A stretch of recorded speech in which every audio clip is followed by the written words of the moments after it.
À Austin pour le Grand Prix des États-Unis en compagnie de la star de la seconde moitié du championnat, c'est Charles Leclerc.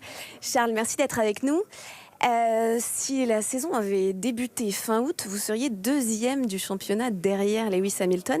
Est-ce que les regards au sein même de votre équipe ont évolué sur la seconde moitié de championnat, sachant que maintenant vous faites partie du cercle très fermé des vainqueurs de Grand Prix ?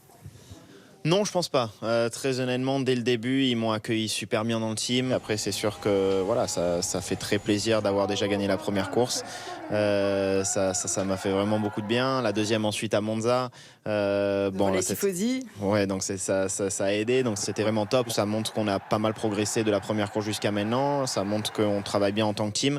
Et ça, c'est déjà super important. Même avec votre équipier, quadruple champion du monde, vous signez quasiment toutes les pole positions, sauf celle du Japon. J'imagine que ça doit changer la donne quand même, non ?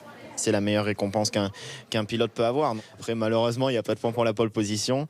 Donc voilà, il faut encore bosser pour les courses. Mais les stats, elles sont là et la logique veut que le plus rapide soit le leader. Oui, après voilà, pour l'instant, c'est comme ça. Pour l'instant, je me concentre sur moi-même, j'essaye de faire le meilleur job dans la voiture et ensuite, je laisserai le management s'occuper de ça. Votre approche sera différente en 2020 ?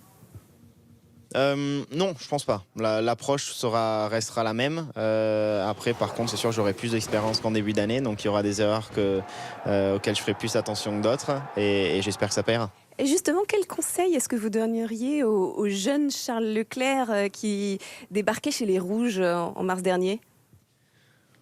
Peut-être de rester plus calme. C'est vrai que j'ai quand même pas mal paniqué dans les 5 ou 6 premières courses quand je voyais que pas tout allait dans le sens que je voulais.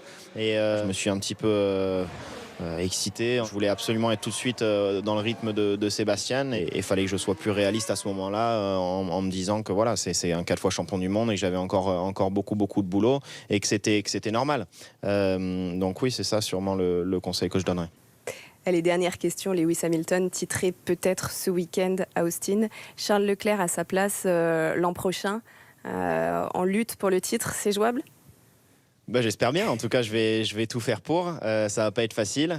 Il faut qu'on continue à bosser comme on le fait avec la voiture. Lewis a été très fort cette saison. Il le mérite complètement. C'est un énorme champion et j'espère en tout cas être dans la position de pouvoir me battre avec lui l'année prochaine pour le championnat. Merci.